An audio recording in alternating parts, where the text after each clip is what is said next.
Yung motor ko nga bumangga, pangkulit mo! Nakakayar ka! Eh, sino ba driver ng motor mo? Ako! Kung ikaw pala, hindi ikaw nakabangga. Nakabangga yan.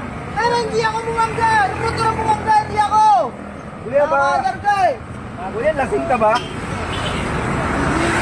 Paano mo nasabihin hindi ikaw bumangga? Ikaw ang nagtatayip ng motor. Hindi ikaw ang bumangga niyan. Ay, galit nyo, nakakayar ako eh! Uuwi na ako! Uwi. Kasama natin yan, bayaran mo yan kuya.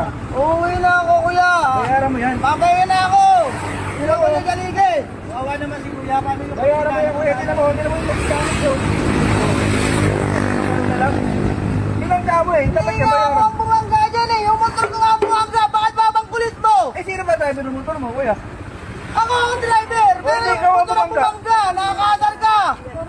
Lasing ka yata eh. Sasabi mo hindi ka bumangga, ikaw nga nagdadrive ng motor. Ang kulit ng tao to, masabi. Kaya nga, sino ba driver ng motor mo? Ako nga ang driver, pero yung motor ang bumangga, hindi ako! Hindi, ganito na lang kuya, punta na lang tayo barangay. Kasi hindi na dami dito sa rin, hindi mo pwede kaya. Tara, punta tayo sa barangay. Yung motor kong bumangga, hindi naman ako eh. Tara! Ikaw nga nagdadrive, kaya natural, ikaw ang bumangga niyan. Ako nga nag-driver, pero yung motor kong bumangga, hindi ako! Bakit babang kulit mo? Nagkama mo kuya, Nakakadar ka eh! Hindi, ganito na lang kuya. Usapan nyo na lang sa barangay para oo. malaman. Pwede naman pag-usapan sa barangay yan ah!